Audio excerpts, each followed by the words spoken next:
একটা প্রোগ্রামে আমি যখন গেলাম, সঙ্গে আমার সিনিয়র আছে। সেই প্রোগ্রামে যাওয়ার সময় আমি দুখানা পেন নিয়ে গেছি। সিনিয়র প্রোগ্রাম করছে, স্বামী স্ত্রী দুজনা বোঝার জন্য বসেছে। এমন সময় তার বাচ্চা, ছোট বাচ্চা, সে এসে পেনটা নিয়ে নিল। পেনটা যখনই নিয়ে নিল,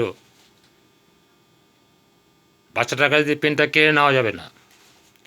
বাচ্চাটাকে কৌশল করে, কেননা মায়ের কাছে কিন্তু ওই বাচ্চা, বাবার কাছে ওই বাচ্চা কিন্তু সর্বশ্রেষ্ঠ।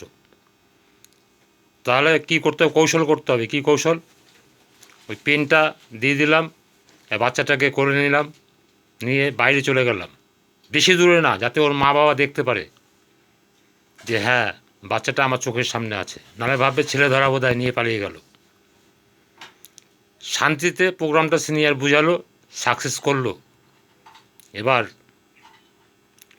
বাচ্চাটাকে নিয়ে দুবার তিনবার মা বাবা দেখেছে যে কোথায় গেল বাচ্চাটা। যেগুলো না কাছাকাছি আছে, নিয়ে কোলে নিয়ে ঘুরে বেড়াচ্ছি। ওই অবস্থায় যদি পেচ্ছাপও করে দেয়,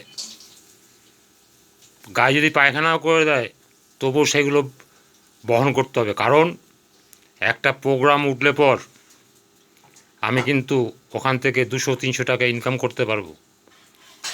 একটা জামা প্যান্ট ওয়াশ করাতে দিলে পর লন্ড্রিতে, তখনকার দিনে হয়তো 20-40 টাকা লাগতো। 300 টাকা ইনকাম করতে গিয়ে যদি 40 টাকা নষ্টও হয়, সাদা ধবধবে জামা যদি বাচ্চাকে কোলে নিতে হবে। কারণ সন্তান তার মা বাবার কাছে প্রিয়, শ্রেষ্ঠ, তাকে অবহেলা করা যাবে না।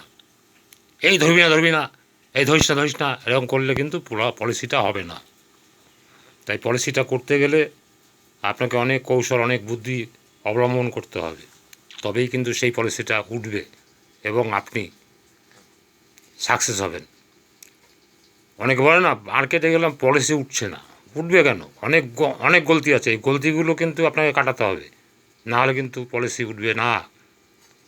আমাকে সিনিয়র শেখায়নি, আমি নিজে এগুলো বুদ্ধি বের করেছি। বাচ্চাটাকে নিয়ে দূরে চলে গেছি।